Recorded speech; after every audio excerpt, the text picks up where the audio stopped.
Good evening, good afternoon, everybody. Yes, my name is Stephen Burgania, as you can see on the screen, and got Charles, my brother for a long time, since when we were boys. Now we're men, and maybe, but yeah, it's happy to to see each and every one of you in our today's session.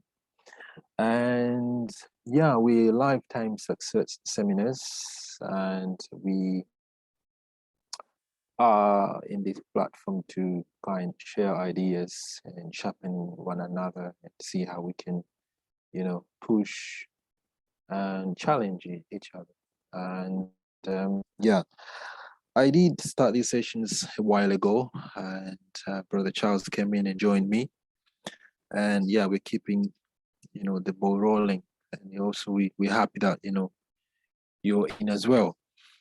And more than that, I think Charles will introduce, other affiliation that we have. I think we work with the To Live Women Group in a collaboration in making sure that, we uh, contribute to the community as far as or as much as we can. Now, as we are all aware, today we're going to um, start. I think might finish, or maybe we may carry on next session. But we're going to discuss something in relation to the program that I think we have shared before, maybe 2 years back, and the program is called Life by Design. So that's what we're going to discuss. So I'll kind of introduce a little bit, and then I'll ask Charles to proceed. Now,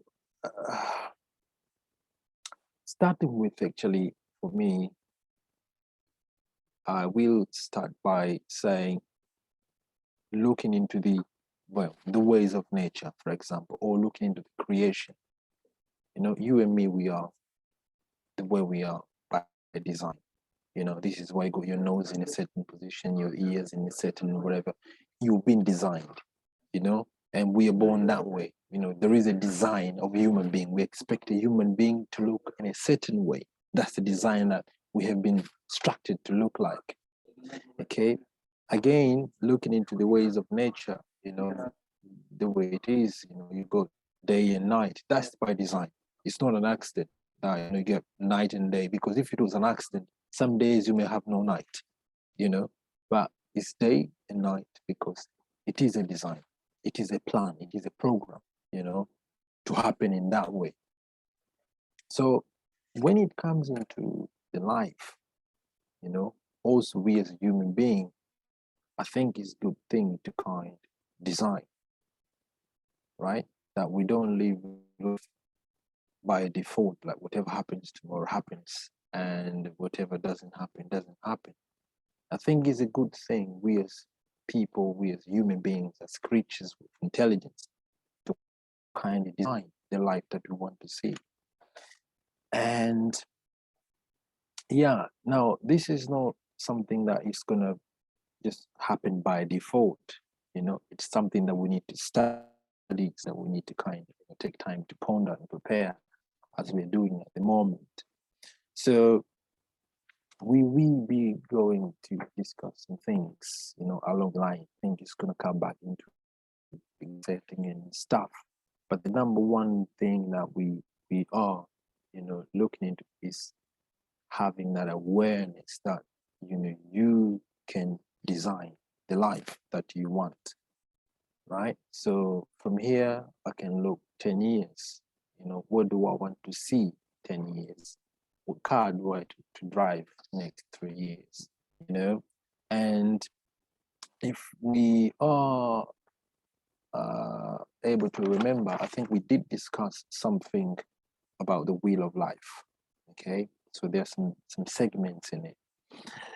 And it carries the whole, almost everything, needs, the health, spiritual, and all the relationships and stuff. all these things. Now, when we say that we are designing, it's you and me creating a script of a movie, actually, which is to come about you, about your family. So when you look ahead, 5 years from now, 10 years from now, in that script, in that movie that you're creating, what do you want to see? The starring of the movie, what will you be doing at what point? Consider a film, so this is the start of the movie, this is the middle of the movie, this is the three-quarter of the movie, this is the beginning. So there is a story which is unfolding in there. So you're going to have this, I'm going to have this story unfolding. Unfortunately, for most of the people here, some things we can't unfold anymore. Say, how many children do I want to have? I already have. So I cannot plan that. That's far gone. You understand? I don't have any more. But it's a good thing if you're 10 years, 20 years each there, you kind of plan, foresee the whole structure, everything. The same way you want to construct a house. You buy a land, you prepare land, the bricks, you make the measurements, you make how many rooms the house is going to be, where the kitchen is going to sit, so how many windows, all these things. Now, we do this for houses. We do this when manufacturers make cars. They design a car. It's going to look like this. It's going to be like that, which is a good thing. Now, in your life, I think is a skill that I would say most people or most of us, maybe we don't think that way. We do things because it's the way things are done. That you get born, you go to school. When you finish your school, you find a little job, you start a family, and then just things happens. But we need to think what we really want to take, our life, which direction we want to be heading to, and things like that.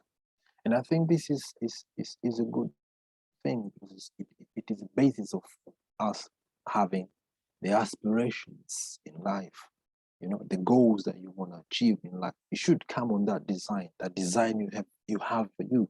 So that's the push, that's the pull, that's what you aspire to go, and I think this also gives you that sense of gratitude. Every new day is a new day.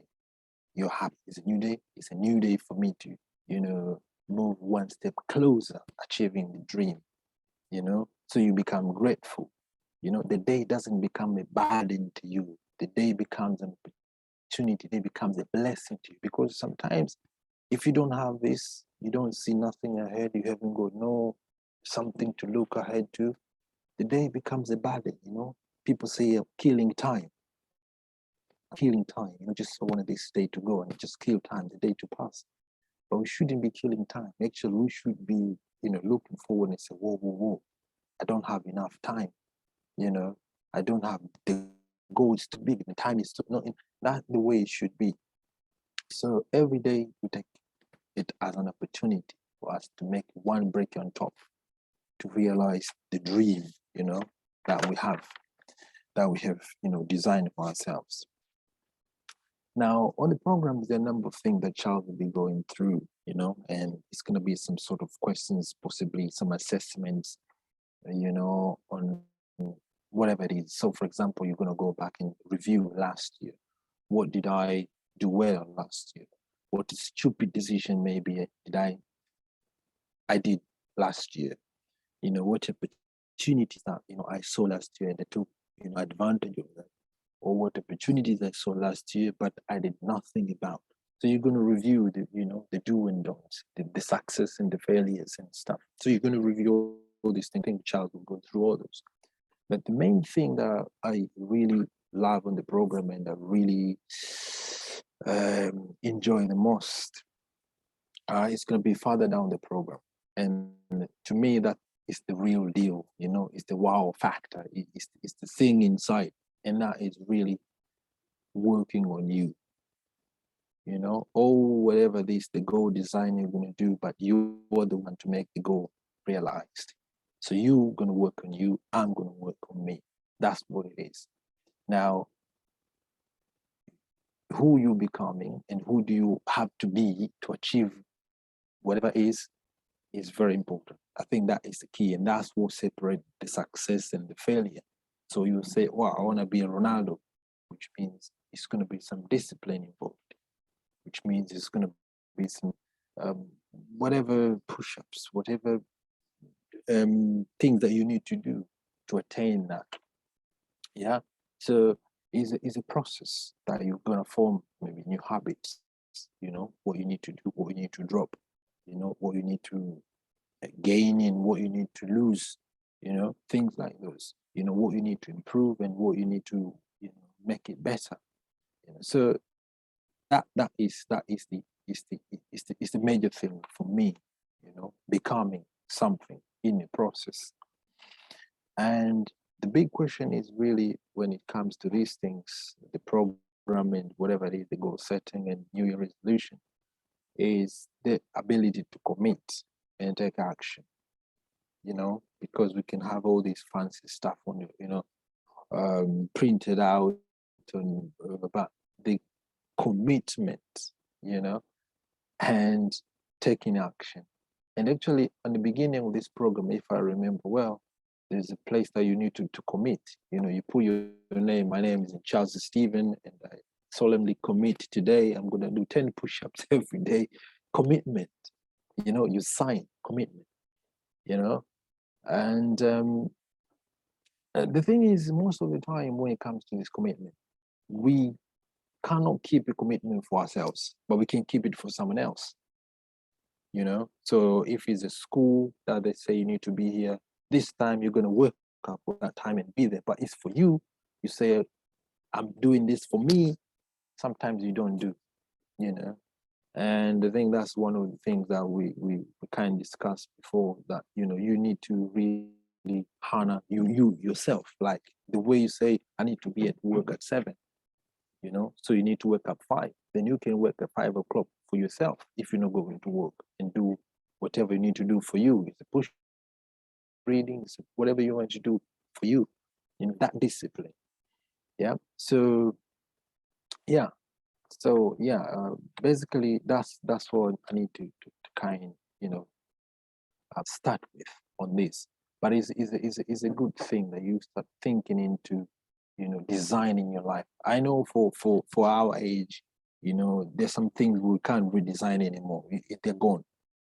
But there's some other things that we can still have an opportunity to take time and design. So what do you want to be? What do I want to be doing when I'm 50 or when I'm 60 or when I'm 70? What will I be driving when I'm this, or now where will I be living? Which place? So you can't design all those things. They don't just happen by default. You can't design. You design and you work to it. Yeah. So let me finish here for now, because I think the time is far away, and I welcome Charles to kind of proceed. Yeah. Thank you so much, Steve. Thank you so much. That is a perfect way to start our meeting, because you summarized really well what we've been talking about in the past couple of weeks, and continuation of what we'll be talking about today as well. That in a nutshell, what Steve is saying is that life has to be lived actively. We need to be the major players in our lives. We need to be we need to be the stars in our own movies, if you like. It means that we have to be taking an active role in how our lives pan out, because that if we have that sort of attitude, it means we will be taking responsibility of our actions. We will be appreciating and be grateful for the things that happen to us, because in a way we are taking control of what is happening to us, both the good and the bad, rather than having that passive approach to life where you allow things to happen to you rather than you making things happen, if that makes sense. So it's something I think that is important to consider, that are things always happening to me, or am I making things happen? and it's an assessment that you really need to do to yourself on a daily basis. And that is not just when it comes to making plans for the year, even on a daily, on what you're doing on a daily basis. You're looking at your day to day and you're thinking, has today been a passive day for me? Have I actually actively pursued something today and got it? Have I been actively trying to make myself better myself in certain areas of my life? Have I really been trying to improve myself, like the wow factor, the X factor that Steve was talking about? Have I really tried to improve myself to become the person that I want to be able to attract the successes that I want to attract? So yeah, that is really important. That is really powerful. We also talked about the program that Steve was alluding to, and all the 8 steps that are required. The commitment one. I like that one. That you have to sign your life away. That this is what I want to achieve. The gratitude one, the review one, what was the other one? If you guys remember, yeah, the commitment. Commitment, year and review, gratitude, life assessment, and then you have the X factor, the grand design, the X factor, the plan of action, and the plan of action is the last one, the 7th one. I can't remember which one it was, but you can see there is a method in madness if you're trying to actually take control of what is happening to you on your days, your weeks, your months, your years. So that's really important. I'm not going to spend any more time in that line of thought because we have talked about that a lot in the past couple of weeks. I just want us to delve more into the area of planning and goal setting. I call it target-driven life, basically, which is a continuation of the same thought, really. But I just want us today to talk about some principles, some practical aspects of it, some principles that really we could use to really set right goals for our lives, to really take control of our lives, really make plans that we can really pursue and achieve for ourselves. So we're going to be talking about some principles, and I hope we're going to have a really rich discussion in that area. So allow me to share with you my screen for a moment. Where is it?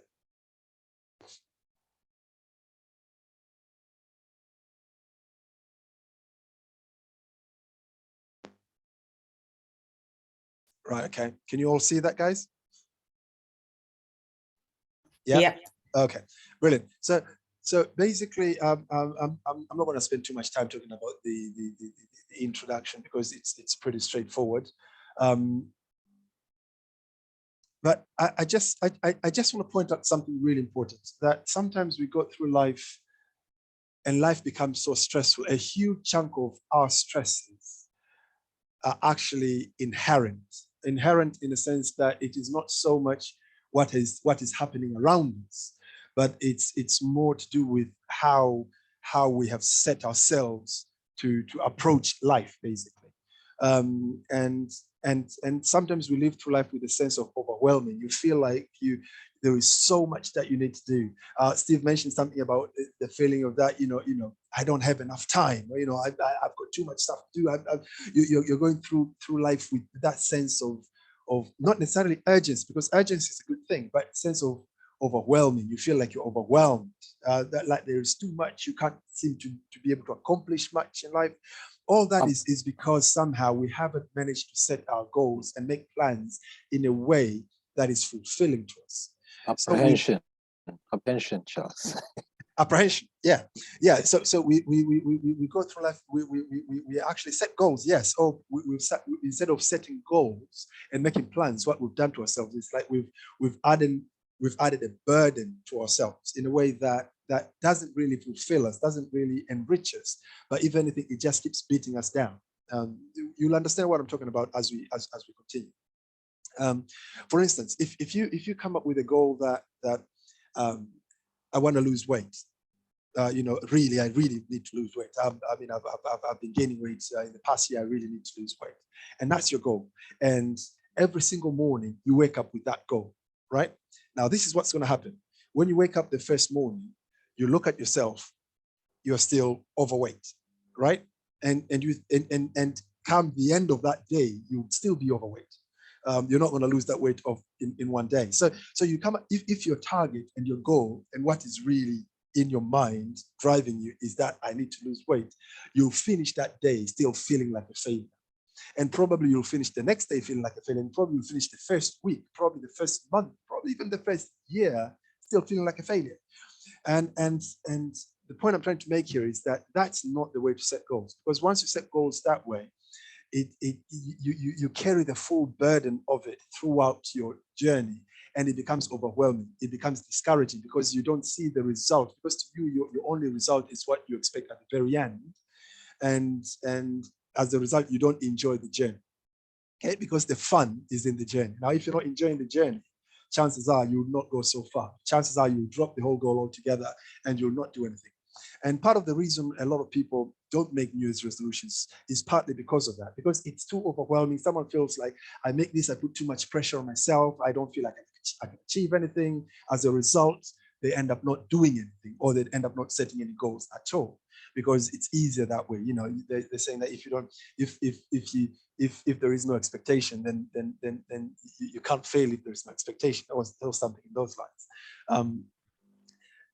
So there is this guy called Robert Epstein did a survey, and he found out that the number one tool for effective stress management is actually to set plans, to have goals, and to have goals that do work. Now we will see what are the goals that work as we continue with our conversation today. Even at an organization level, we've been talking about at a personal level, but even at organization level, lack of planning leads to stress, low morale, reduced productivity, and high staff turnover. I mean, if you go to organizations that are not very good, not very meticulous in their planning, in addressing issues, in having clear strategies as what needs to be done and who does what, if things are not very clear, what you end up having is that staff are very stressed because the expectation is not very clear. They don't really get satisfaction out of their work on a daily basis because whatever it is that they're trying to achieve is so mythical, it's not very clear, it's so high up there. So they don't really see whether they're achieving anything on a daily basis. So morale is low, productivity gets down because people are not really encouraged or excited about what they do. Before you know it, someone gives up altogether and chooses to go and work elsewhere. So even at an organization level, the same thing can happen if you don't have a very clear plan and strategy for your organization at that level. I love statistics. So let's look at a quick statistic here. I've given this statistic many times before, and I just want to point it out. 88% of New Year's resolutions fail. Now, I just want to throw this question out there. Why do New Year's resolutions fail? What do you guys think? Why do you think New Year's resolutions fail? Let me hear what you guys think. What are your opinions, guys? Let me stop sharing for a second. You set your sights too high, too big a goal. Okay.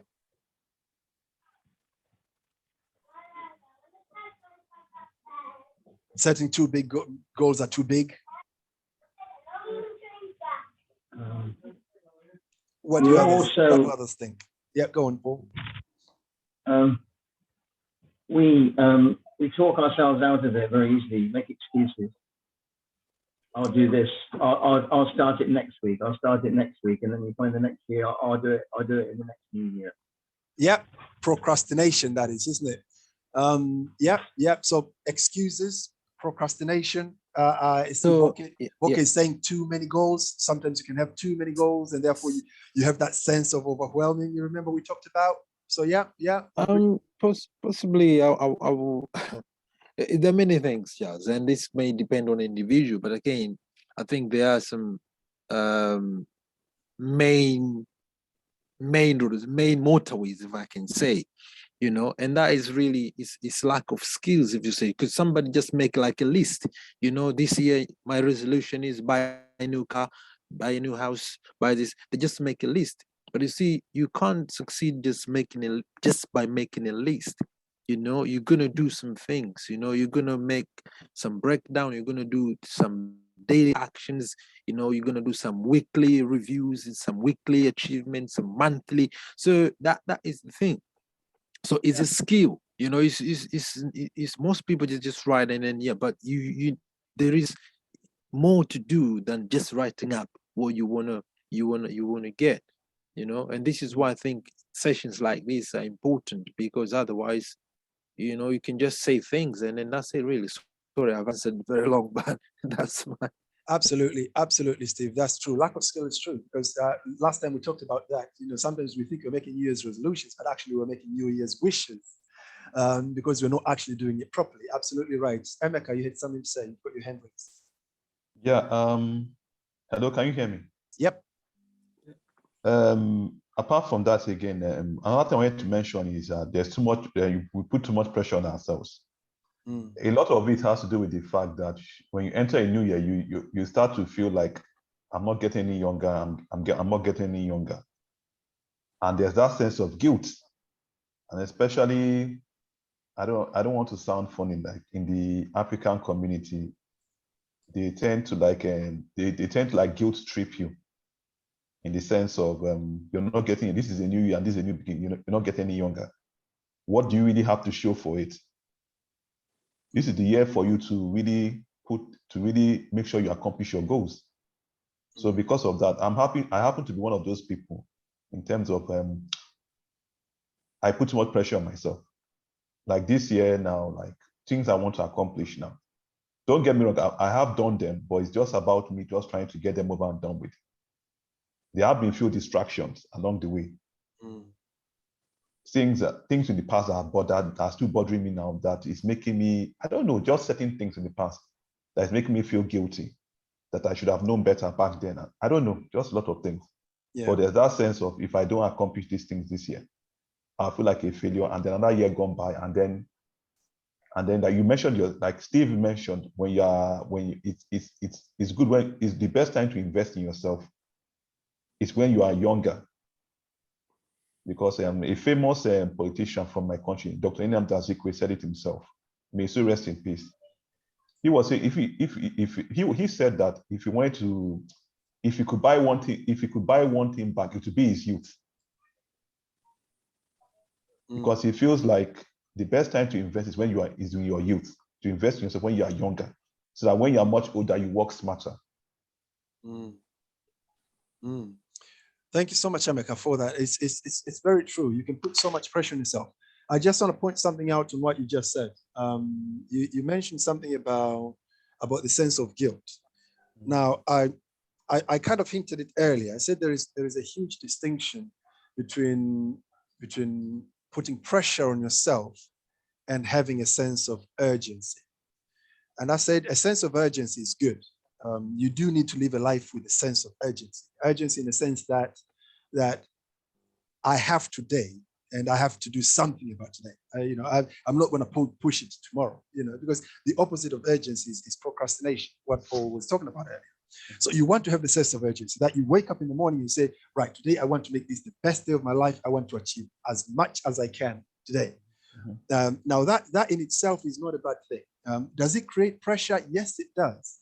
But I think what becomes a problem with pressure is that sense of being overwhelmed. Now, being overwhelmed is when you feel like I cannot achieve what I think I want to achieve. And that may come because of lack of skill. That may come because of lack of breaking down your goal to something that you can actually achieve on that day. Because you remember when I said, if your goal, say, is to lose weight, I'm going back to that same example, to lose weight, and that's how it is, and that's the end of it. And you start a day with that goal, you'll come at the end of the day, of that day, that you have actually failed. Because the truth of the matter is, you're not going to lose weight in one day. So you will come out feeling the pressure of it. You'll go through the whole day with the pressure. It doesn't matter what you did. It doesn't matter how long you've run that day. It doesn't matter how much workout you've done. You will still come out at the end of the day feeling that you have failed, because you haven't quite set yourself up for that day the right way. Now, let me use that same example to try and correct it a little bit. Now, if I've managed to break down that same goal of losing weight to all the way down to I'm going to run for 2 miles today, and that's your goal. If you manage to run for 2 miles on that day, you woke up in the morning saying, my target today is to run 2 miles. If I run 2 miles, it's a successful day. You will run 2 miles, you'll come back home, you will still be overweight, the same way as you woke up in the morning, but to you, it will be a successful day. Why? Because in a way, you have set yourself up with a goal that, one, you can measure it, you can see it, you can achieve it, and then at the end of the day, you have the result that you wanted. And therefore, that gives you a sense of satisfaction that in the other person wouldn't get. And therefore, that's what I mean. That sometimes the pressure is not so much that the goal is unattainable, it's the fact that you have set it up in a way that you can't appreciate the progress that you're making on a daily basis. But it's a great contribution. And Paul, you wanted to say something? Yeah, I've heard this is called the minimum effective dose. Elaborate, please. You start small. So the minimum effective dose to make you feel a little bit better. Mm. You know, don't go all out. You do little bite-sized chunks, minimum effective dose, as in like with medicine, I guess, but you just do a little bit each day. And it's pretty much like you said, you do the little goal there. You feel a little bit better after a couple of days, and then you can increase it. Absolutely. It's because there is a statement Steve loves as well. Life accumulates. You know, so it's that every little thing you do, it does accumulate. It might look little to you for that day, but then it does accumulate. If you do little today and you do another one tomorrow, and then you keep doing it, you're actually building something. You're building momentum, you're building habits, you're building resilience, and then before you know it, you know, you've made great strides in whatever it is that you're trying to achieve. So absolutely, you're absolutely right there. I just also, I mean, one of the techniques that I was taught on a course that I did was you get up in the morning, and it works for motivation as well as like if you kind of lose weight or get more fit. So you drink a large glass of water first thing in the morning, and you just move. You don't even have to go for a 2-mile run. You can just move. Do some repetition of some description, even if you've got bad knees, arthritis or anything. You sit in the chair, you do anything you want, but you get into the habit of getting up in the morning and you move something repetitious for 4 minutes every morning. Mm. And then once you get that gradually, even smaller, you know, you just do 4 minutes of movement in the morning to your favorite music, and you just set that as a goal: drink water and move 4 minutes every morning when you get up. Mm. So obviously, because some people, even a walk around the block would be an achievement, you know. Absolutely. The key thing here is that you have to be achieving daily. That's the key thing. So the point we're trying to make here is that sorry, Paul? So like the 4 minutes is a commitment. Yeah, absolutely. But the good thing about that is it is something that you will achieve on that particular day. And therefore, when you come at the end of the day, you can say, this is what I set out to do, and I achieved it. Because once you do that will give you the impetus, the momentum to go again the next day. And so absolutely great contributions, everybody. Sometimes comfort, having no desire to step out to the new. Sister June, can you elaborate on what you've just written? Sorry if I put you on the spot there. Well, I think sometimes we fail because, you know, when you set goals for yourself, I think at times there could be elements that will be new. For example, if somebody has never been overweight, to lose weight will be something new. And therefore, sometimes comfort can hold us back, you know, because it means you'll have to do some things which are different. If you want different results, you have to do things differently. But there are times some of those different things which are new could be out of our comfort, and not everyone embraces change. And that one sometimes kind of holds us back. And before you realize the goal you set yourself, I would want by April at least to have shed 3 kgs. It just goes, because probably you have to get up, go to the gym, or get up 1 hour early and do some exercise. And the comfort could be your bed. You know, you are not used to getting up early, little things like that. And I think at times comfort holds us, especially when you're introducing something that is new and require you to adjust. Absolutely, absolutely. Thank you so much for that. Let's just crack on, guys, a little bit, and then we'll have time to ponder on these thoughts as we continue. I'm going to share my screen one more time. Yeah, so we were talking about the reasons why, you know, the goals we set do fail, or New Year's resolutions. Why do they fail? Yeah, it could be because we are setting unrealistic goals. Now, to me, I prefer to call them unpragmatic goals rather than unrealistic, and I'll explain to you why. Goals don't necessarily need to be realistic. What do I mean by that? You don't have to be able to see, because if you're saying something is realistic, it means you can see the whole picture. It means you can look at it and you can tell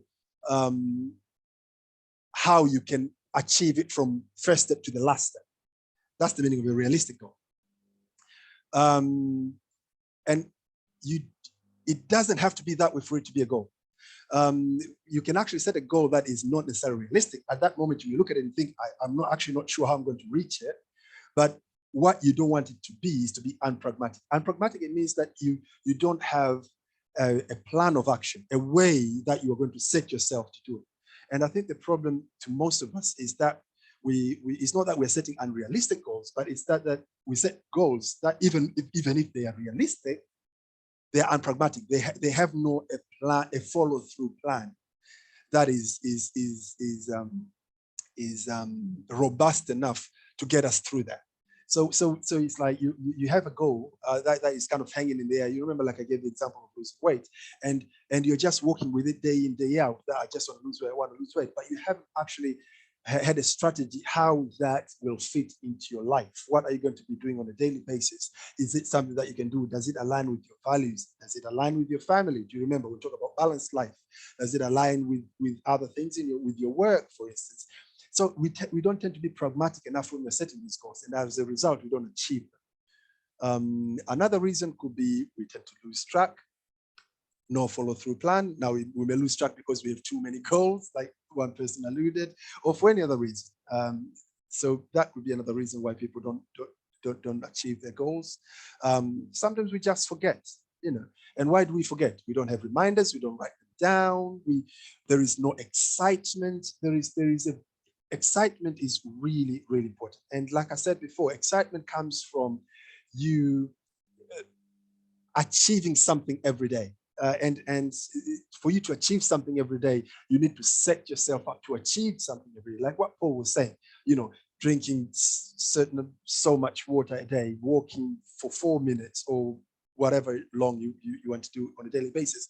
Little chunks, little things that you can do and you can achieve.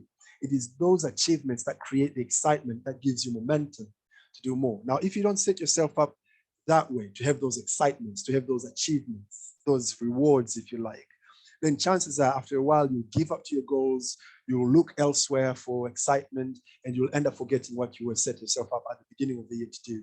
And you end up forgetting it altogether. And there is an element of having too many goals. Now, like I said before, personally, I don't think you can ever set too many goals. Because I believe a human mind and a human brain and life in general, life is so complex that you have so many things around you, and those things are happening to you constantly, and you are dealing with them constantly. So the way I look at it is, if you don't set goals and set plans on different things, it does not, that means that those things will go on hold. They won't go on hold. They will still happen to you. I mean, if you don't have goals to do with your finances, it does not mean that for this year your finances will take a pause. No, you will still have issues around you. You will still have debts to pay. You will still have bills. Credit card will be around the corner, and this, that, and the other. So things will still happen around you. The only thing that has happened is that you haven't had any goals in that front. So personally, I don't think the problem is having too many goals, because at the end of the day, life has too many facets anyway. I think the only problem is the fact that we do not deal with things in a way that we can handle them. We end up being overwhelmed. I like to give an example of if you've ever seen a film called 300 by what's this guy's name? Is it Richard Butler? Isn't it? I think it's Richard Butler. Gerard Butler, not Richard. Gerard. It's Gerard Butler. I love that film because you've got this Greek army, Spartans. They were very few. There were actually 300 warriors, just 300 warriors, and they took on this mighty Persian army of tens of thousands, and still managed to hold them back long enough until they decided to have some kind of a truce at the end, I think. But how did they manage that? Only 300 holding this huge army. It's because they realized that they can't face them head on altogether. They'll just be engulfed. They'll be overwhelmed. They'll be surrounded, and they can't win the battle.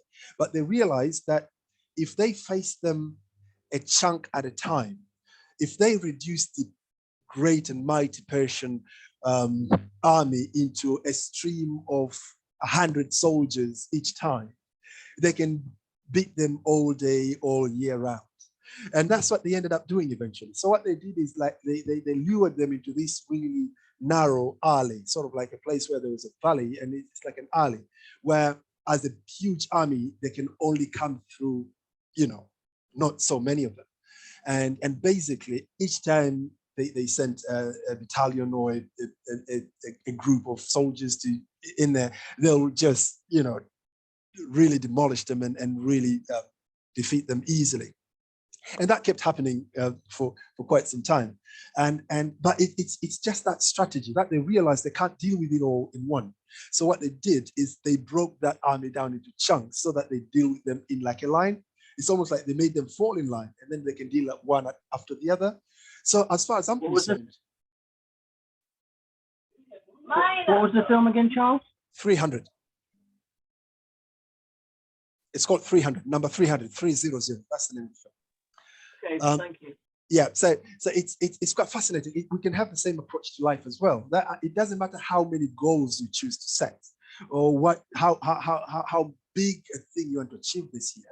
It's not a problem. You can think as big as you like, but when it comes to implementation, you need to make sure that you're dealing with one thing at a time. You have a strategy where you're dealing a day at a time, you're dealing an hour at a time, you're dealing a week at a time, and therefore you don't get overwhelmed by your plan for the next 100 years, or for the next 10 years, or for the next 5 years. Okay, you need to be able to break it down to what you're doing today, and by today you'll be dealing with what is today, rather than trying to deal with something for the whole year, because that is what causes you to be overwhelmed.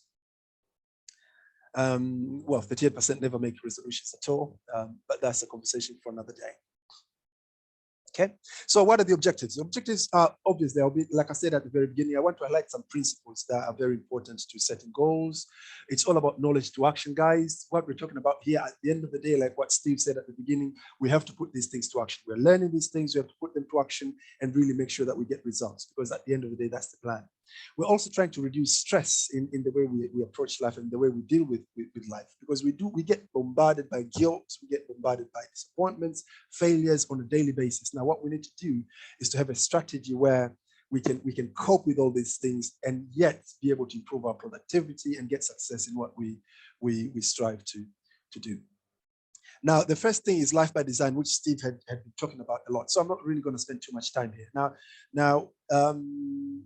in a nutshell, when you talk about life by design, it's about, like I said before, you taking control of your life, you deciding your own fate, if you like, deciding that this is what I want out of life. And when it comes to designing your life, like I said before, it is not so much to do with you looking at yourself as you are and saying, what can I achieve? Because chances are you don't want to be where you are. So if you always look at where you are to kind of come with realistic goals of what you can achieve, you'll end up designing a very, very mediocre life, if you like. The point about designing your life is you really looking at your values, what your values are, which determines who you are. You looking at your dreams, what are you aspiring to be? What would you have wanted to become. That is the question of what, and when it comes to when you talk about dreams, again, it's not about what you think realistically you can achieve. No, it's what you really want. You know what I mean? And this is where you don't filter yourself. You remember when we were talking about the grand design a couple of weeks ago? Say that don't filter yourself. You just think big. Let your mind roam free. This is not the time for you to say, oh, can I really do this? Maybe I'm too old for this. Or maybe no, this is not the time for it. When you're dreaming beyond your means. You're thinking of what you really want to be. But then after that, you come to the element of goals and plans, which this is the how. This is what we were talking about. You breaking it down to smaller chunks, daily chunks, weekly chunks, monthly chunks, what you're going to be achieving today, and that is really important. So it starts with your values, it comes to your dreams, it comes to your goals and your plans. That's how a design works. The analogy of this is like in an organization, you have a vision, mission, objective, strategy, and implementation. Exactly the same thing. Okay. When the board of directors sit down to make the vision of an organization does not take into account the resources. If someone says that this vision can't be realized because we don't have enough resources, this person hasn't got a clue what a vision is. When you're making a vision has absolutely nothing to do with resources. When you talk of resources, you are actually on the fourth stage. That is almost on the strategy level. Because the strategy is the grounded part, where you're looking at on the ground, what do I have? And how can I use what I have to get me to where I'm trying to go, which is onto the vision. Okay. So a mistake that we tend to make is that when we're trying to think of our vision, what we want to do, our dreams, we start thinking of our resources. What do I have now? What's my bank account? What are my skills? What have I been doing in the past? No, when you're thinking of your dreams, when you're thinking of a vision, go loose, just be free to roam, allow your mind to go beyond where your body can. And that sounds very mythical, but it does work. And organizations use that, individuals use that, all successful people know, and they use that. And there is this fantastic book and film called The Secret. And I highly recommend it. If you've never read the book called The Secret, I highly recommend that you read it. If you've never seen the film, I highly recommend that you watch the film. And this is what they're talking about. It's all about the power of thought. It's all about the power of you allowing your mind to roam free. And it's all about the power of imagination. And everything springs forth from that. And probably another time we'll spend more time on the power of imagination.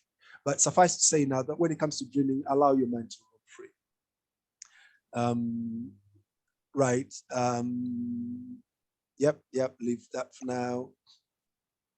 So life always rewards the serious students for their labor. It's all about if you're willing to put in the work in your life, in your own personal life, in yourself, and your own personal development and your own improvement, and really take the time to write down your goals, take the time to really look at what does work and what doesn't work, take time to really put to practice the things that we talk about here, the tools, the nuggets that we tend to share every day. Life does reward that. And even when it comes to life design, if you design your life, if you really take time to sit down and say, right, what do I want out of my life? This is what I've been getting so far. What do I need to do to get something different? What do I want? And really break that down to what you're going to be doing on a daily basis and start creating new routines and new habits. Life will reward you. It may not be in a day, it may not be in a month, it may not even be in a year, but in the long run, it's the best way to live. So we'll leave the life by design for now. That was the first principle.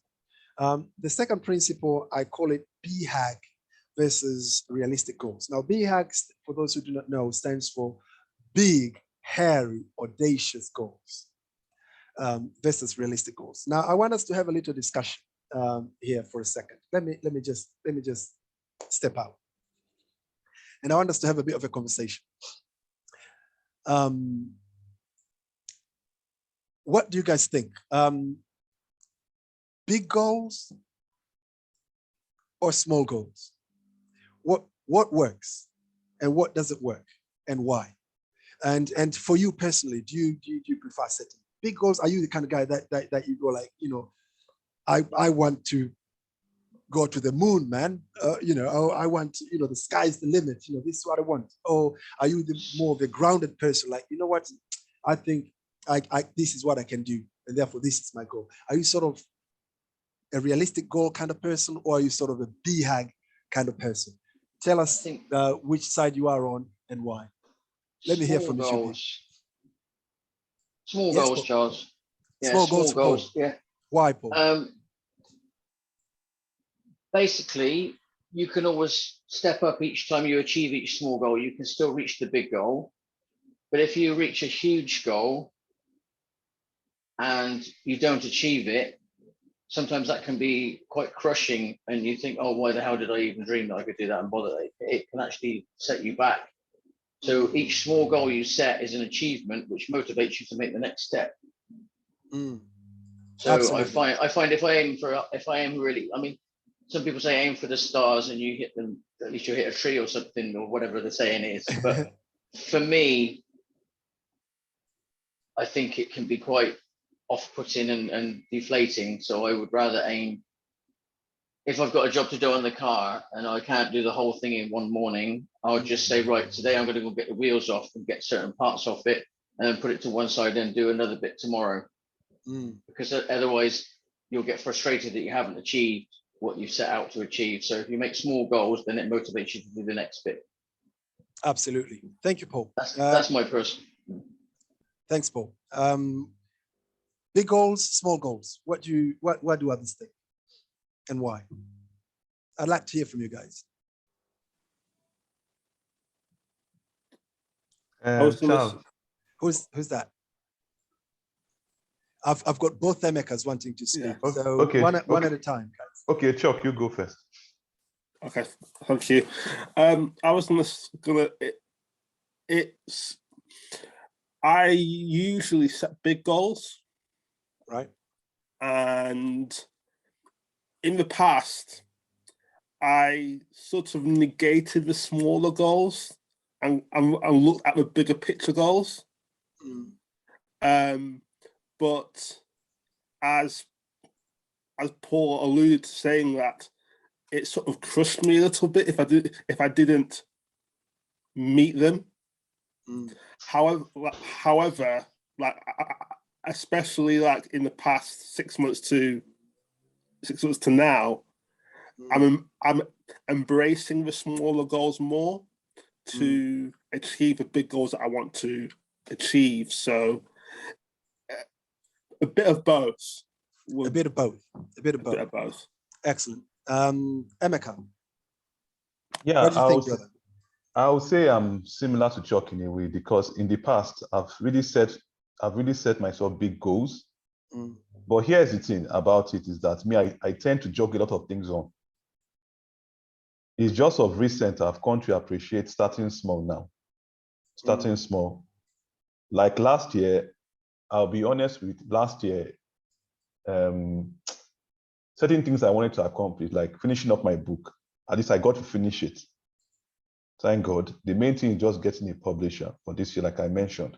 And I was one of my biggest weaknesses that I'm always scared. I'm scared of taking a risk. I'm not really a risk taker, and it's something I'm working on. I guess the fear that it might not work out or I might fail. I'm not someone that likes change, and I'm not someone that likes change, and I'm not a risk taker. It's something I'm working on now. Yeah. Thank you, Emeka. Anyone else has something to say before we continue? Big goals, small goals, and why? Yes, June, and then after you, Boke. Go, June. For me, I think I've learned now to go for big goals. And the reason of going for big goals is because I've come to an understanding that I don't have to accomplish it in one day. So I go for big goals and then I break it down. But I have realized just sticking on very, like making a small goal like an end, I've realized I've lost opportunities. So I just, well, that is my attitude. The worst that can happen is something that I didn't even have. So I would just dive in and, let me explore to there, because I've realized when I set for myself big goals, they will, even if I do not accomplish it 100%, but it will be more than when I would have just set a very tiny goal. But that is my own way of going for it. Absolutely. Okay, you had something to say? Thank you, Sister June. Yeah, so from just experience I've had planning this trip that I'm hoping to go on, I think big goals are the best, because if it's something that you really, really want, like if it's a true goal, then it doesn't matter if you fail. And like Auntie Jean says, like if goals are just part of your lifestyle, it's not just like something you do once a year, then it doesn't matter if it takes your whole lifetime to get there. I think that's what a goal is, just something you want to achieve, to be the best version of yourself. And as a Christian, that's what God made us for, to be the best version of ourselves. So settling for small goals isn't really what we are made for. And we'll always want more. Even though it feels quite risky, I think that's more fulfilling. Absolutely, absolutely. Thank you so much. Right, Emeka, really quickly, and then we'll continue. Yeah, sorry, another thing I did mention, another thing I have learned is, apart from the reasons I gave in terms of not being a risk taker, that's why I tend to go for, I'm learning to go for the smaller goals, then from there move forward. It's never to settle. Okay. A lot of the times we tend to settle. A lot of times we tend to settle because of fear of the unknown. If you know what I mean. And we might set goals, big goals, but along the line we tend to like give up. And feel like, oh, I'm never going to accomplish this, and tend to, like you said, you tend to like move your excitement to something else. Yeah. Which is why I'm tend to like learning to go for things you know, to kind of like lessen my load, and go for things I know I can work towards, like small goals. Because settling is not really a good thing. Yeah, absolutely. Let me just go back to the notes, and then I'll share my personal thoughts on that very same question that I just posed to all of you guys. And I totally agree with all the angles that you guys have said, and there is no right or wrong way. That's why I posed it there, to hear all the different opinions on that. I think the question itself is a false question. A false question in a sense that when I say big goals, or big, hairy, audacious goals and realistic goals, I almost create an impression that it has to be one or the other. And therefore it's almost like I've cornered you to choose that you have to be on one side or the other. But I think, and unfortunately, that's the problem with most people's perceptions. They think that, having big goals is a bad thing, because if you have a big goals, it means you don't have small goals. Or having small goals is a bad thing, because if I have small goals, then I don't have big goals. Or even if they have both, there is a sense of detachment in the sense that one does not inform the other. And I think that's where the problem is. This is where I stand. I think we need to have big goals. I mean, if personally, I want to have huge goals. I want to have huge ambitions. I want to have big dreams. I want to have, I want to think big. Okay, but then that has to inform what I do on a daily basis, because that creates the realistic goals, the smaller goals, if you like, what you do on a daily basis. But it has to start with something big. Why is it starting with something big very important? Right. If say let me put it this way. There are so many great ideas out there, okay? There are so many good ideas. There are so many opportunities. There are so many great things out there, okay? But they're not always necessarily good for everybody, okay? What is going to determine whether an opportunity is good for me or an idea is good for me or not is my big, hairy, audacious goal. Is that bigger picture, you know, where I'm really wanting to go. I'll give you a classic example, okay? Say my plan is to be a businessman, okay?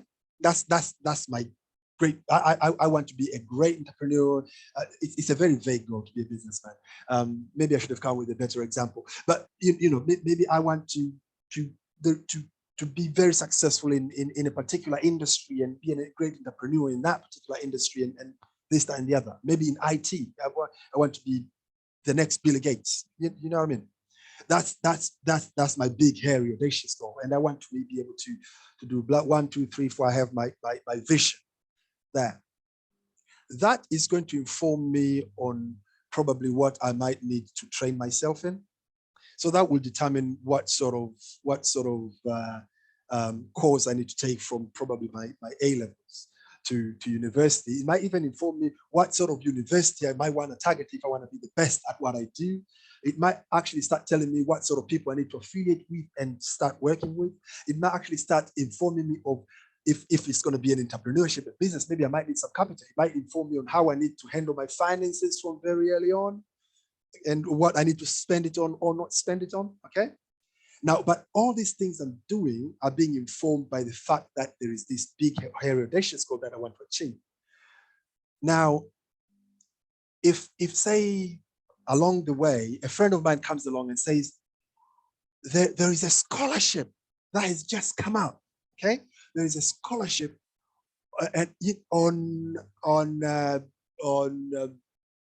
from the university of this really fancy university in London, whatever it is. And they are sponsoring people with bursary and everything, but on performing arts. You know, I've seen you acting, you're really good. You know, when you do those school performances and stuff, you're really good. You know, it's great for you. Okay. Now, what am I going to say to this person? I'm going to say, oh, thank you for the comment, but no, thank you. Why? Because if my big, hairy, audacious goal was to pursue career in entrepreneurship and business and IT, if I'm going to spend 4 years in school of performing arts, that is really not going to get me anywhere near my goal, is it? And therefore, though it's a brilliant idea, and for someone else, probably someone who is thinking of being a great Hollywood star, that is probably a dream opportunity. It's not for me. Now, how are you going to be able to tell apart what's good for you and what's not if you don't have that bigger picture of what your life you want to be? So having that bigger picture allows you to see through what you need to pursue and what you don't. Because otherwise, the alternative would be starting off in one direction and feeling like you're making strides and making and achieving, and then a couple of months down the line, you start another venture in a different direction, and you think like you're kind of achieving, because you've set these small goals, you're looking here, so you're achieving them, you're kind of thinking, oh, this is working. But then those goals keep changing, they keep pushing you in different directions because all these good ideas are coming. You know, this time you're doing, go back to my example, this time you're doing performing arts, the next day you've gone to an IT school, before you know it, you're thinking of doing engineering. Someone tells you, doctors are getting paid so well, so you're thinking of doing pre-med, so maybe you might do medicine before you, and you're good at all those things, and you're making strides in every one of them, and you're kind of feeling like, I'm really, making, strides here, but you're not actually going anywhere. Why? Because all those goals, little goals, were not adding up to take you in a particular direction. So what am I saying here? What I'm saying here is that you should have both. You should start with that big, hairy, audacious goal. If you remember when we were talking about, the 8 steps in I think that was the 5th step, the grand design, and say, don't filter yourself. This is where you're thinking of where you see yourself, your vision, your dreams. Those are the big, hairy, audacious goals. Now, the reason you start with that is because that will inform you what you need to do, who you need to become, the small goals that you need to set for yourself on a daily basis, the realistic goals now, if you like. So these two things have to go hand in hand for you to achieve. So if you were just thinking of small goals, you're afraid of setting big goals because you're afraid of failure, you should reconsider and really take time to think of yourself based on your values. Remember, I spoke of values, based on your values and your dreams, to really sit down and have these big, hairy, audacious goals where you really want to be in the next 10 years, where you want to be in the next 20 years, where you want your children to be in the next 30 years, think big. Then that will inform you what you need to do on a daily basis. All right. So, right. So like I said, big, hairy, audacious goal, that's what it is. What a big, hairy, audacious goal. JFK, President of America, Kennedy, he says, I'm going to put a man on the moon. Okay. Now, when he said this in 1960 or 61, 64, I think, the whole world laughed. It was like, what? What are you even talking about? You understand? I said sometimes when you're making these big, hairy, audacious goals, you're not even looking at the resources you have, because it's not about where you are at that very point. It's where you want to be at some point in the future. Okay. But then 5 years later, in 1969, you know what happened to Apollo 11? Is it 11? Yeah, Apollo 11, the first one to land on the moon. So those are big, hairy, audacious goals. Microsoft, Bill Gates, what was his dream? To have a PC in every household. That was his dream. He set out, when he was setting up Microsoft, the plan was to make sure that every household has a PC. That is a huge goal for a person or even a corporation. But look where we are right now. It's not just a PC. People have got, we've got computer devices in everything that we do right now, in our phones, in our TVs, smartphones, smart everything these days. Smart cars even. You've got computers everywhere. Okay, so big, hairy, audacious goal is not about thinking, can I do this? Can I not? No, it's about you thinking beyond yourself and letting that be an inspiration for you to be able to achieve things, smaller things on a daily basis. Okay, Noah's Ark. If you read your Bible, he's going to build an ark big enough for every creature, and not just every creature, but in twos. That is a big, hairy, audacious goal. Trust me, when Noah came up with that idea, people looked at him and thought he was silly, and they were actually laughing at him. Why? Because it's like, are you mad? What are you talking about? Where are you even going to get these animals? How are you going to be able to gather them all and put them in that boat? And probably even himself, he didn't have the answer for it. But it was a big, hairy, audacious goal. He still went with the vision, and we know what happened afterwards. Okay, so when you're doing this one, it's all about freeing your mind. It's all about thinking beyond your means. But when it comes to action, it has to be within. And that's the distinction. That's why I said you need both. And the former has to be the one that informs the latter, so that there is continuity in what you're doing, and it gives you a sense of direction of where you're trying to go. Okay. Now I want to share with you an acronym, a framework that I devised, very similar to you've heard of SMART goals, haven't you? SMART goals. I'm sure you've all heard of SMART goals: specific, measurable, attainable, realistic or relevant, and time bound. So I came up with a framework fairly similar to that, but mine is probably a bit more in tune with my philosophy. Let me put it that way. And the incorporation of BHAG, the big, hairy, audacious, and the realistic goals, if you like. So I came up with an acronym, realistic, and I'll tell you very shortly what each of them stands for. But again, it's all about having that continuity, like I said, from those big goals to what you're doing on a daily basis. Okay. And the R in realistic stands for repetitive. Now this is extremely important. And personally, I felt this is one of the weaknesses of this SMART framework, if you like. If I were to a critique of the SMART framework, that's what I would say, is that it hasn't really emphasized on power of repetition. That if you have goals, if you're trying to achieve a goal, you have to put particular emphasis on repetition. Why repetition is very important. June mentioned something about goals requires you to embrace change, and change is not easy because it means you're coming out of your comfort zone. Now, humans have a tendency, because we're creatures of habit, we have a tendency of always falling back into our comfort zone.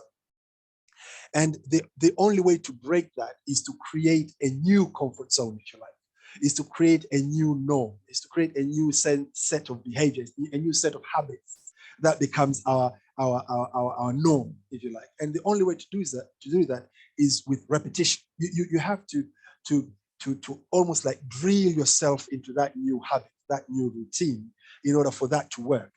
And when it comes to goals as well, that is something that we cannot avoid.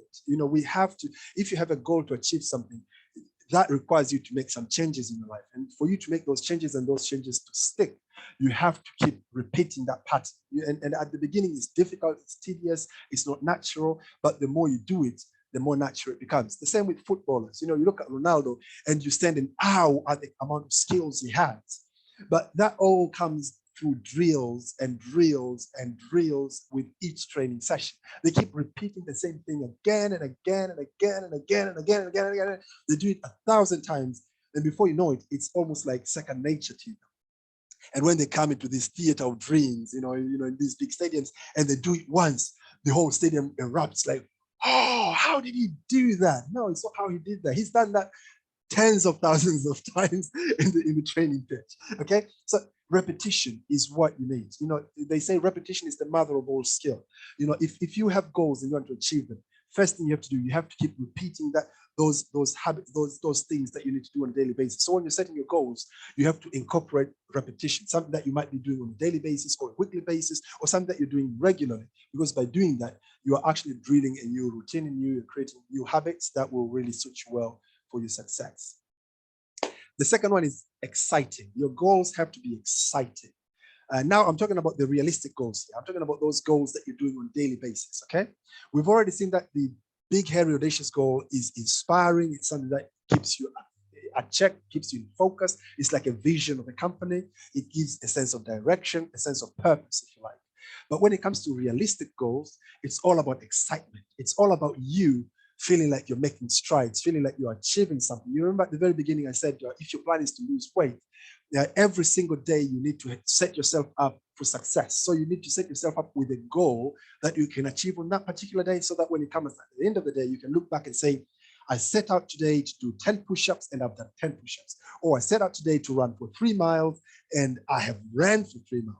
Whether you have gained weight or lost weight, it's absolutely irrelevant. The fact is, you set yourself up to do 3 miles of running, and that's what you've done, and it's well done to you, and you feel great about yourself when you go to bed. Okay, so it has to be exciting. And even great companies, they invest so much money. They call it, team morale, boosting morale, this, that, and the other, and they have different things to do that. They will have rewards, employee of the month. They even create a bit of healthy competition. They have different teams almost like competing with each other. Why? What they're trying to create, they're trying to create that excitement at workplace. Someone to go to work and feel like they've achieved something. Someone goes home at the end of that day feeling like, I have made a difference today. I have achieved something. Because what really draws people down is when they go to work and they give 8 hours of their day or 10 hours, and they go home feeling like they haven't really made any impact. They haven't made any difference. And that can really derail people, can really demoralize people. And so great places of work are places where people go to work and come home feeling rewarded. They feel like they've made a difference. They feel like they've achieved something. Our team, got the team of the month award today. I got the employee of the month today. I spoke to this, and we managed to close this deal today. This or that. So they bring all these things because you need life to be exciting. And you can have that same sort of attitude even towards your own life on a daily basis.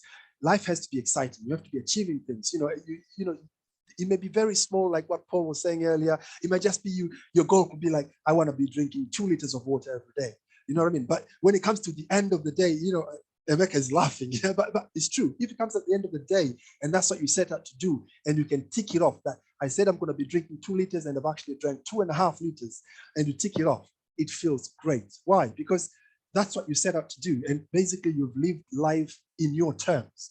This is what I set out to do and I've achieved it.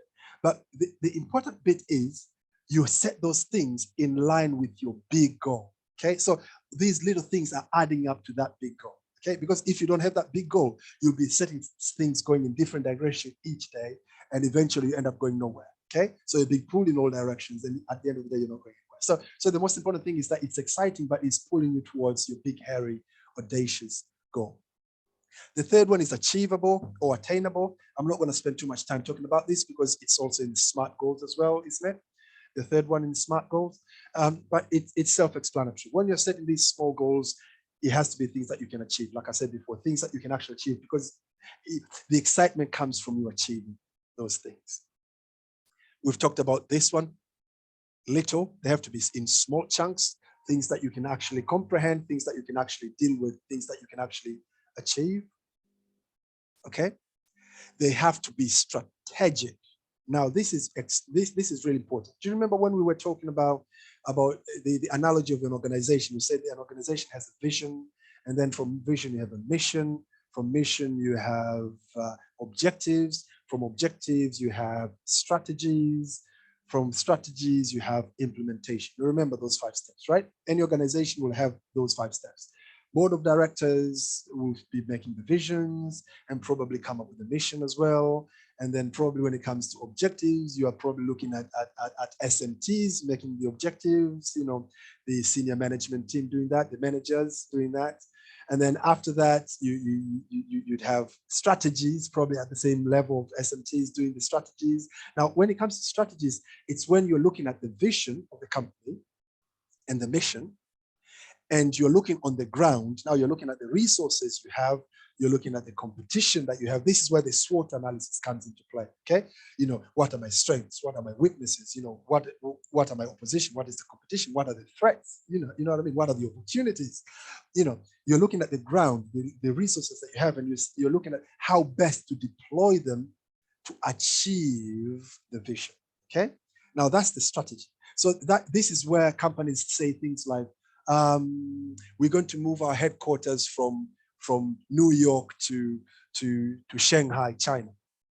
Okay, that is at the level of strategy. Their vision could be to put a PC on every household in the world, but then they've realized, for them to realize that maybe having headquarters in the US has certain disadvantages, maybe tax issues, maybe, I don't know, maybe political matters, whatever it is. And they think that strategically with our company and with our employees and with, you know, our tax liabilities and everything, probably we're better off having headquarters in China. Now that is a strategy, okay? Now that is you looking at on the ground with the resources you have and opportunities that you have, SWOT analysis hence, and saying, what do I need to do to realize my big goals, okay? So strategy is really important. And you can apply that into your own personal life as well. The next one is, it has to be timed, time-bound, like the same one in SMART goals. So that's self-explanatory. So don't put vague goals. If you have a goal, then it has to be time-bound. If you want to achieve something, it has to be very, very clearly stated when you want to achieve that by. Because if you don't, then procrastination kicks in. Before you know it, it's tomorrow, tomorrow, tomorrow, tomorrow. And unfortunately, tomorrow never comes, okay? We only live today. And finally, your goals have to be clear, okay? It has to be clear and precise. You know, it has to be clear to you. It has to be clear to some, if you tell somebody, it has to be very clear. And because the clearer your goal is, the more accountable you can be to it. You can't start moving goalposts because if the goal is not clear, then you can start moving goalposts. You know, today you said, you know, I want to lose weight. You know, so after 1 year, you end up losing half a kilo. And you say, yeah, I've achieved. I said I'm going to lose weight. I've lost half a kilo. But really, in the grand scheme of things, if you are overweight, losing half a kilo, is it really you achieving your goals? Maybe not. But why? It's because you were not very clear with what you were really trying to achieve. But if you said, I really want to lose 2 stones in 6 months, Okay, that is extremely clear because after 6 months, timed, if we put you on a scale, if you haven't lost 2 stones, you can say whether you've succeeded or failed. So it's very clear. You can really measure it very well. It's very clear. So there you have it. That's the acronym for you. That's the framework, realistic. But like I said before, all these steps have to be in line with that big, hairy, audacious goal, that vision that you have for your life. Yeah? Right. Let me stop there for now. Like I said, I've got 5 principles that I wanted to share with you today. We are only on the second at the moment, and it's already 5. So let me just stop there for a second and allow a little bit of a conversation, and then we'll call it today for today, and then probably we'll continue for the rest next time. There is absolutely no rush in our meetings. We take our time, but make sure that we get value in what we're talking about. So what do you guys think about your goals, about realistic goals, about about the big goals and the small goals, and how you can incorporate that in your own performance? Let me allow for you guys to contribute a little before we wind up. Well, I said about small goals, Charles, but it kind of equates to big goals, because if you do it right, the small goals, you can have a big goal, but you break it up into small goals. So you do have a big goal really, but you're just doing it in small stages. You mean you implement it in small stages? Yes, absolutely. Yes, that's what I meant. You know, when you might have a really big idea, so you break it down and you do the first bit, and then you gradually work up to the big goal. Absolutely. So the achievement is the same as a big goal, but you've just broken it down. That's the concept of what I was meaning, not actually making just one single tiny goal. You know. Absolutely. Yeah, absolutely. Because I think the danger is, Paul, and good thing you've clarified that, because the danger is some people are afraid of making big goals, or they're afraid of dreaming big because they think, oh, I'm setting myself up for a failure here. But actually the problem is not the big goal, it's the fact that they fail to break it down into the realistic goals that they can achieve daily, if you know what I mean. So the key thing here is not to be afraid of big goals, but to be able to break it down. Hence the skill we were talking about earlier, to break it down into what you can do on a daily basis. Hence the small goals. That's a great contribution, Paul. Thank you. What do others think?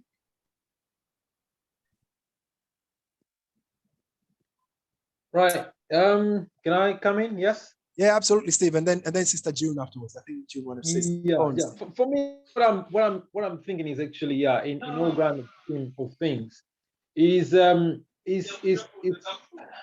let's have an approach like, okay, setting goals is something, you see, because you see the way I'm looking at, you know, the way I've been listening and the way possibly most of the time things might look like, it's like, you know, setting goal is like you're going to see a nurse who is going to inject, you know, a big syringe on you. It should be something. It should be. We should approach it with like an excitement. You know, it's like I'm going to have fun. It's like you're going to a roller coaster. You know, a thrill. But you see, the way we are approaching it is like very timid. You know, it's like I'm setting goal now. You know, it's like, and I don't think that should be the approach. It should be like, okay, have fun. Okay, I'm setting up this thing.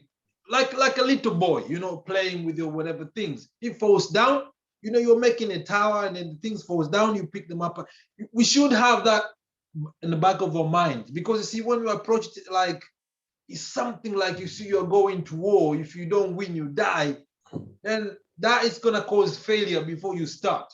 So I think we should ease a bit, you know, small goal, big goals, just easy a bit. And then, as you said very well, you know, the big goal looks big because we haven't break it down into what I'm going to do today. If you're going to break it into what I'm going to do today, you know, hourly, then you can see, you know. So that's my contribution, that when we set the goal, Emeka, you know, about that book, you know, don't worry too much. Just take the paper, go to publisher, and then see what they say. And then that's what it should be, you know. So yeah, let me stop there.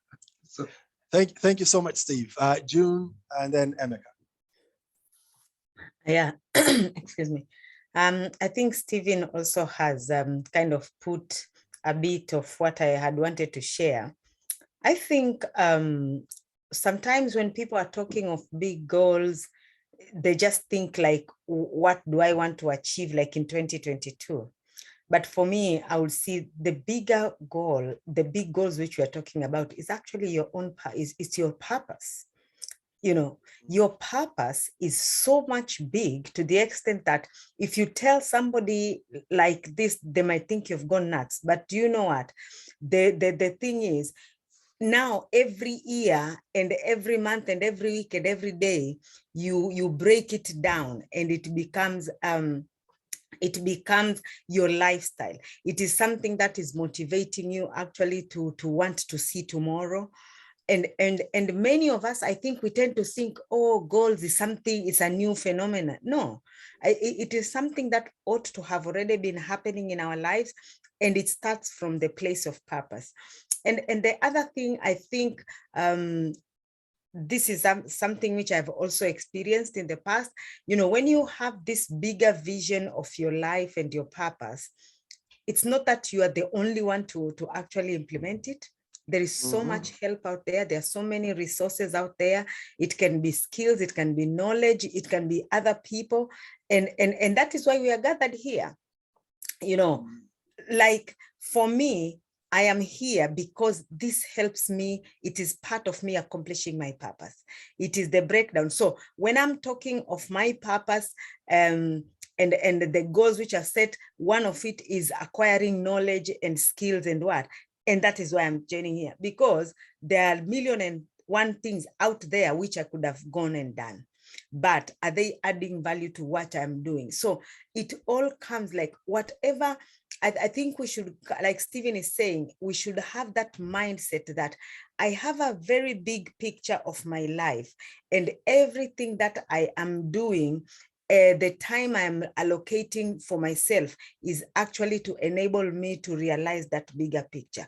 So that is where you make decisions. I will not attend this meeting. I will attend this because of this. I want to learn this and not this time. So I think if we approach life in that way, it makes even these goals, which we think they are massive and unachievable, actually, they are actually part and parcel of our life. That's my contribution. Thank you so much, Sister June. That is absolutely true. If you remember a couple thank of weeks you, Sister ago, June. That's really nice. Thank you. Appreciate it. If you remember what we talked about a couple of weeks ago, again, I think that was step number 7 about the plan of action. We talked about, we covered that as well, that it's not all about you. It's about gathering resources. It's about finding mentors. It's about finding coaches. It's about finding people like in this forum, for instance, and many other. It's about looking around and seeing how can I maximize the resources that I have to get me to where I'm trying to go. So it's not just about you. Absolutely, that's absolutely spot on. Thank you so much. Emeka, you had something to say. I just wanted to add to what Stephen said. There are some good things about what Stephen was saying about see it as just, you know, having fun with it. Yeah. And as a kind of like as a little boy building something and it falls down and you should pick yourself and start doing it. The way what he's saying is very, very good. But the way I see it, like for me, like I just feel like that's good. But for me, like I feel when you're much old, sorry, excuse me. I just feel like when you're much younger, it's okay. But when you're much older, you know you don't really have time to play around, and you have to really know what you really want to do. That's where I look at it. That in terms of, you know, you don't really have time. You don't really have time to have fun with it. You just have to get it over and done with. I don't know if you understand where I'm coming from. I think I hear you, Emeka. But if I understood Steve correctly, I don't think he meant having fun. It means playing around, because there is a big difference. And you remember in the realistic framework, the second one was excitement. Okay. It's because there. Okay, let me put it this way, right? Football is a fun game. Yeah. But at the same time, it's a serious game. Yes, yes, yes. You understand what I mean? It's a Mm. serious game. There is serious money involved. There is serious business involved. There is serious, everything is serious, but Mhm. it's fun. Yeah. It's fun for us that we view for the audience. It is fun for the footballers as well. I mean, the reason they play football in the first place is because they love kicking that ball around. Yeah. Okay. Yeah. So Yeah. what we're saying is that life is serious. Life is Yeah. a serious business. And when we get in, I said I was going to share 5 principles. I think principle number 4 about taking yourself seriously. Life is a serious business. And if, for young people out there, if you think that because you're young, then you can just throw your life around and do things like you like because you're young, think again. Life is serious, and the quicker you get that, and while you're young, the better for you. Because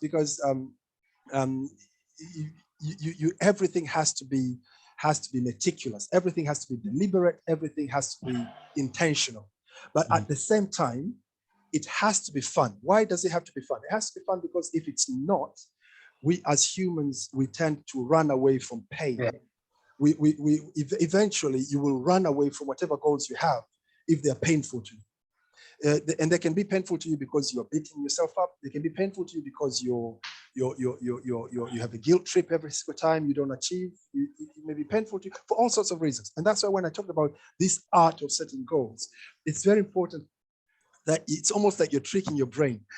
You're setting them in such a way that you will get excitement as you go. You will feel the sense of achievement as you go. Hence, the breaking them down into little chunks. Something that you can feel the sense of achievement on a daily basis, because it is that will give you the momentum to keep going. Like I said before, businesses, corporations, companies, big companies, they are serious. But they don't want people coming to work stressed because it's serious. You understand? They want people to come to work happy. They want people to come to work relaxed. But because they know the more fun it is for people to work, a friendlier work environment leads to more productivity. That's the point. So the point here is not about being lazy affair with your life and throwing it around because you think you have time, but it's about you making sure that you're excited with the work that you're doing because you're making strides towards your bigger goal. Yeah. That's the distinction. That's the excitement. Being excited with the strides you're making. All right. I see Absolutely. what you mean. Yeah. Can Okay, I just get you. add a very quick comment to that, Charles? Yes, a quick one, and then I'll invite Grace because I think Grace had something to say. I saw a documentary or was involved in a course once where they said they looked at all the successful people who had made successful like £1 million businesses, entrepreneurial businesses, and they couldn't find one person who ran a business like that wasn't extremely passionate about what they did, as in they loved what they did. Because if you don't love what you do, you're very unlikely to be successful with it. Absolutely. You have to love it. You have to have a passion for it. Like Elon Musk had a passion from a young age about electric vehicles, etc. It has to be something that you want. You can't just say, right, that's going to make me a lot of money, but you've got no real passion for it. Very unlikely to succeed. You have to have the passion. Absolutely. That's why we talked about, you remember at the very beginning, we were talking about life by design, and Steve hinted on that as well. It has to start with your values and your dreams, which is the passion, what really drives you, what really motivates you. And then if your goals start springing from that, you start getting the excitement. Absolutely. Thank you so much, Paul. Grace, the floor is yours. Well, I have absorbed all this wisdom. If you are all very wise people, and I don't think I can compete with you, so I'll keep quiet and enjoy everything you've been saying. Wonderful, wonderful. Yeah. Everyone's contribution. Everyone has something to contribute. Yeah, wow. Absolutely. Even you. So bring it on, Grace. Tell us what you were going to say. I'm in awe of all of you. Well, I think Stephen was trying to say that, Emeka, if you fail, don't beat yourself. Try again. Isn't that, Stephen? Don't take yourself too seriously. Yeah, that's it. You got it. Yeah, thank you. Absolutely. Yeah. Keep on trying. Keep on chipping in. Yes. Keep on keeping on. Thank you. Thank you for that advice, Grace. Thank you. Wonderful. Right. I absorb everything. So thank you, Grace. I can't wait for the next session. Thank you so much, Grace. Any final contributions before we Well, wind I up? think we should celebrate our, success. Celebrate it. Yes. Yeah, absolutely. Yes. Celebrate Absolutely. the little things that we achieve. Yeah. Absolutely. And that's why gratitude is very important. That's why review is very important, because we're not very good at looking back at what we've actually achieved. We actually tend to remember the things we failed. Again, because we're creatures of survival, we tend to hold on to the negatives more than the positives. We talked about this a couple of weeks back. Yeah. And therefore we end up feeling like failure all the time. But sometimes when we review our lives, there are so many things that have gone our way. There's so many things that we can be grateful for. And those are the things that can really give us the momentum to go forward. Hence the celebration that Grace is talking about. It's very, very important. Thank you so much. Thank you everybody for tuning in. Thank you for such a wonderful meeting, how interactive it was. We've only covered 2 of the 5 things that I wanted us to talk about today.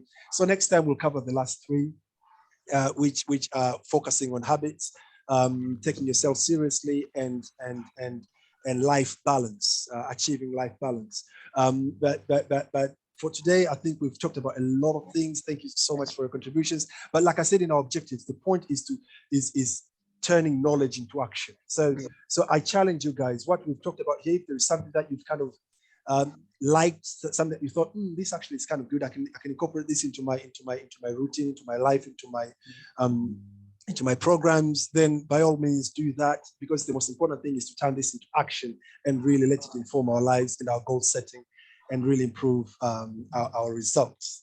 So having said that, before I invite Steve, thank you so much for listening today, and God bless you. Steve, the floor is yours to wind up.